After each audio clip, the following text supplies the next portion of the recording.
जरांगेंच्या या भूमिकेकडे मी एवढंच सांगू शकते की न्यायालयावर सगळ्यांचा विश्वास आहे। जेव्हा न्याय देवता आपण ज्यांना म्हणतो आणि संविधान अनुसार जेव्हा देश चालता आहे, आपले कोर्ट जे ऑर्डर देतात, जे आदेश करतात, त्याचं पालन हा देशाचा प्रत्येक नागरिक करतो आहे।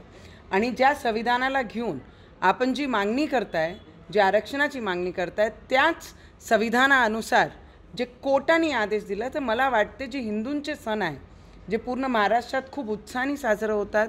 मुंबईमध्ये पूर्ण देशाचे लोक लालबागच्या राजाचे दर्शन करायला येतात, प्रत्येक ठिकाणी दर्शनाला जातात, खूप गर्दी असते, उत्साह असते। तर मला वाटते त्या मधात हा 11 दिवस सोडून आपण आपली मागणी परत रोडवर आणू शकतात।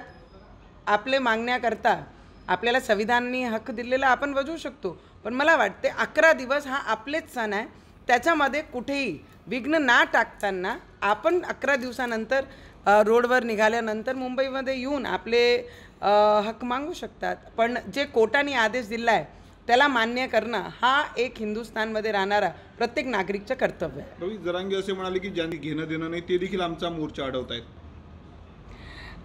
त्या गोष्टीबद्दल मी काही सांगू शकणार नाही, कोण त्यांचा मोर्चा अडवत आहे आणि कोण नाही अडवत आहे, कोण हिंदुत्ववादी आहे आणि कोणी नाही आहे, हा कोणी ठरवू शकत नाही। पण मी एवढंच सांगू शकते की 11 दिवस हा आपलेच सण आहे, तर 11 दिवस आपण हे चांगले उत्साहाने आपण साजरा केला पाहिजे, त्याच्यात कोणाचे माध्यमातून विघ्न नाही झाला पाहिजे।